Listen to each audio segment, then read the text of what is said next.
Hello, Wake Up New Zealand. Carol Sakey speaking. Well, Rod Carr gave a report to the New Zealand Herald yesterday as to climate action and how the government is about to accelerate that on his advice. He is the commissioner for this climate action. So it says that New Zealand is ahead of the game with technology when reporting on climate change goals. The Climate Commissioner, Rod Carr, unveiled climate goals and he said they were achievable. And note, he said climate, not global warming, unveiled.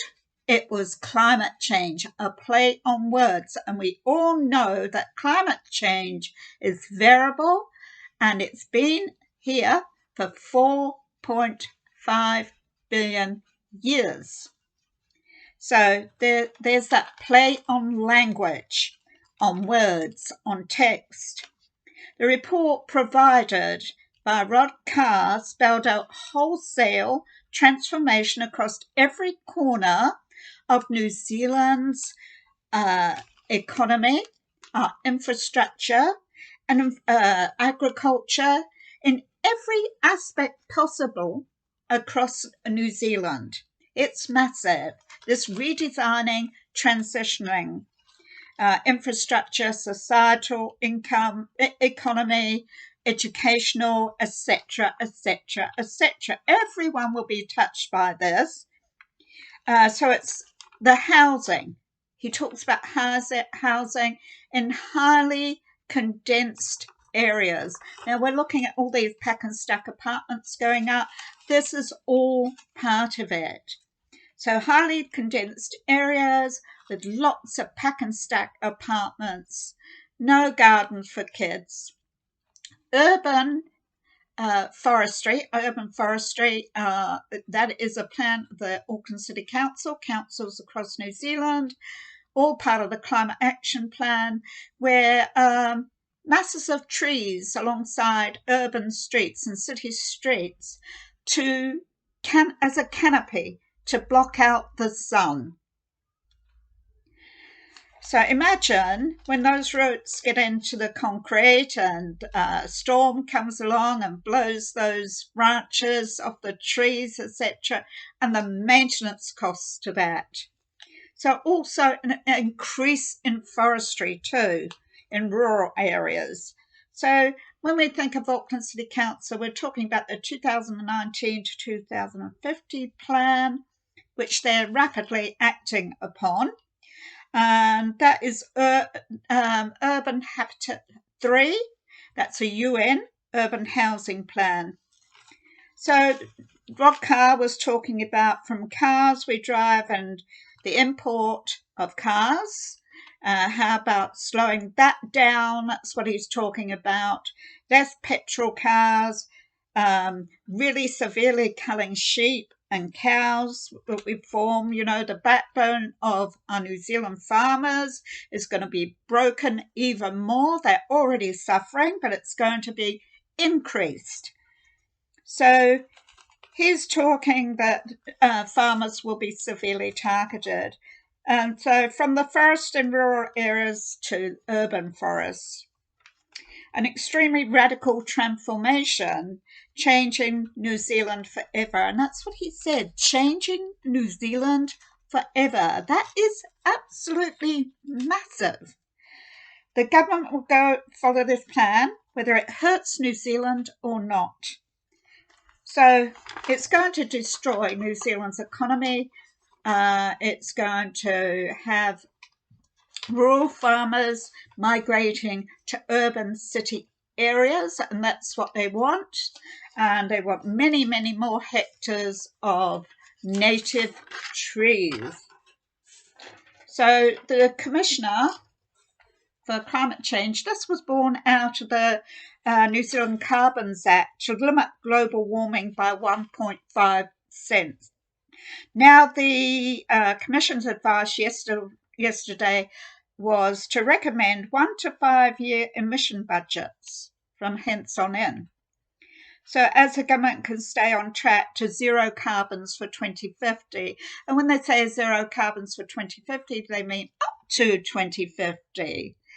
It doesn't mean to say 2050. And I know 2050 sounds a long way away, but it is the accelerated actions. And Jacinda Ardern has boasted that New Zealand is only country, UN member nation, that has actually introduced into legislations and regulations in New Zealand into our law, making it binding, lawful, the first in the world. She's always boasting about being first in the world, global Hollywood stardom. So as for biogenic methane, now they're talking about cattle, cows, etc., livestock. And they're talking about the first few years from hence on in, 8%, then 12%, then 17% cut. But ideally, the government want 30% culling of livestock. So Kiwis, no backyard gas barbecues anymore. That'll be gone. So imports of petrol cars will be wound down within the next 10 years. 10 years goes very fast. So as I said about forests, 380,000 hectares of new, now exotic forest to be planted within 14 years. So they want that done in just over a decade, 380,000 hectares of native forestry. We're already seeing that farmers cannot do as they like on their own land anymore. Actually, private public land is being managed and sent by centralised government, partnering Maori. So livestock, Rob Carr said that livestock is in for a sizable cull over the next 10 years. So it will be happening from here on in. It's going to get worse. So we need to get out there, support our farmers, because, they provide the food, and whoever controls the food controls the people. And this is what it's about. It's about socialism, Marxism, control, communism. So 60% of New Zealand energy from renewable sources, that's what he's talking about. And he urges more cycleways, many more cycleways, walking, use of public transport, and working from home. Well, it makes you think, doesn't it? Because the dreaded Lurgy goes on about working from home in isolation. You have two crises at the same time. You have the dreaded Lurgy globally, and you have the climate change crisis going on, the emergency. And one fits very well into the other. Work from home in isolation. Up will go the suicide figures. So all EV vehicles entering New Zealand in the next 12 years are to be electric. More land use charges, lower livestock production, so less livestock being produced, and higher land charges. So reducing livestock rates are big on the agenda. This is a huge radical change for farmers, and they are going to feel it severely.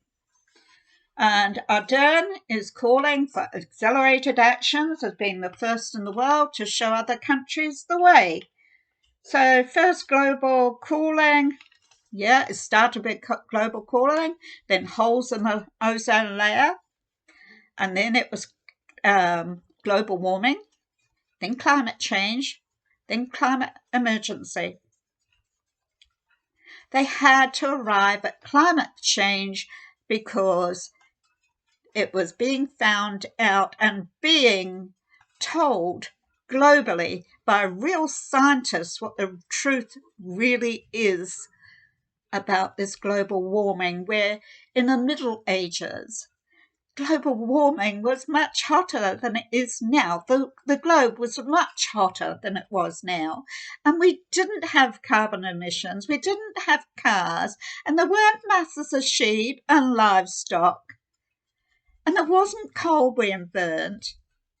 And there wasn't oil being drilled in the sea either. So we're talking, scientists use the language of climate change.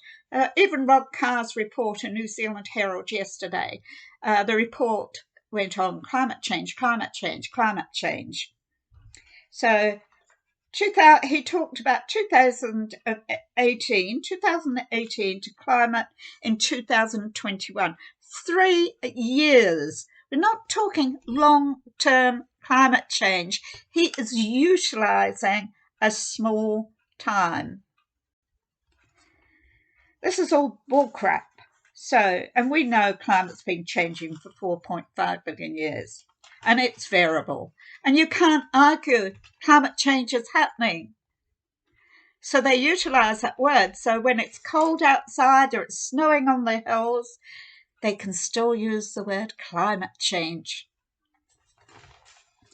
So we've had a few years of hype, quite a few years of hype since Al Gore's global warming theory. The predictions are numerous, massive, and proved to be untrue. UN financial slavery, societal slavery, that's what it's all about. The ugly face of Marxism, socialism, communism is behind that global greening. The global greening is the mask. But what is really going on is control of populations all around the world. A one script fits all. A Chinese communist social credit system of rewards and punishments globally, nationally, to control everyone, everywhere, every age on this planet, to take away your freedoms, give you some rewards, punish you if you don't obey, but they will always take away your freedom and you won't get your freedom back, because this is about modern day slavery. And that's what it's about. So let's look at this. 1988. There was a few scientists sitting around and they decided to discuss global warming and how it could make people sick. By 1990, that's only 24 months later, the US Congress heard about this. So what do? They put some action into it, don't they? Because only 48 months afterwards, we have in 1992, when these 48 months after these scientists were discussing this global warming, in 1992, 48 months later, we have the Rio de Janeiro conference. So the Earth Summit, that was. So that was only 24 months after the Congress had first heard the testimony as to what these group of scientists were surmising. And they were surmising. They weren't saying this is absolutely true and we've proven it. So in 1995, and that's only 5 years afterwards, the testimony, they issued a second report on climate change via an established UN group, United Nations group, and that United Nations group was the IPCC, which was the UN Intergovernmental Panel on Climate Change. So this is a special selected group of scientists. So the 1992 Rio conference bloomed into the Kyoto Protocol of 1997. So UNIPCC IPCC issued its third report in 2001, the fourth report in 2007, and each time they increased how they were scaring the world with their language, their text. They just were getting into this, scaring the populations around the world to believe what they were hearing. So that happened more and more. So climate change, as Rod Carr said in the Herald yesterday, is the language used to describe global warming. Global warming, and they won't say global warming action plan, will they? No, Rod Carr says climate change. Jacinda Ardern says climate emergency. She doesn't say global warming emergency. She doesn't say global warming emergency plan. So if you look outside and you see ice and snow and it's bloody cold, we can't come back and say, oh, look, this global warming is wrong. It's a scam. Instead, they say it's climate change, because they know damn well that climate change is variable. Al Gore, he said science is settled. Timothy Were, Council of Foreign Relations in 1990, said, "We've got to ride the global warming issue. Even if the theory is wrong, we will be doing the right thing in terms of economic and environmental policy." Yes, in walks big data, big pharma, all the bigs, all the wealthy global corporations for the global economy to destroy small businesses like there are in New Zealand that are already being destroyed. Get more people on the benefit, get more people controlled. So, British High Court. As to Al Gore's film, his documentary that he put out, The Inconvenient Truth. This is where it all started from, The Inconvenient Truth. A British High Court found Gore's film was factually incorrect in a number of areas and ruled that schools wanting to show the film to children should teach classes about the points Al Gore got wrong in his documentary.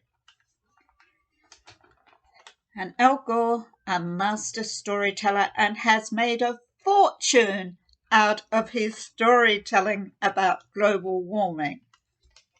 So Al Gore told lawmakers science is settled. If not checked, global warming could lead to drastic change in the weather, sea levels, other aspects of the environment.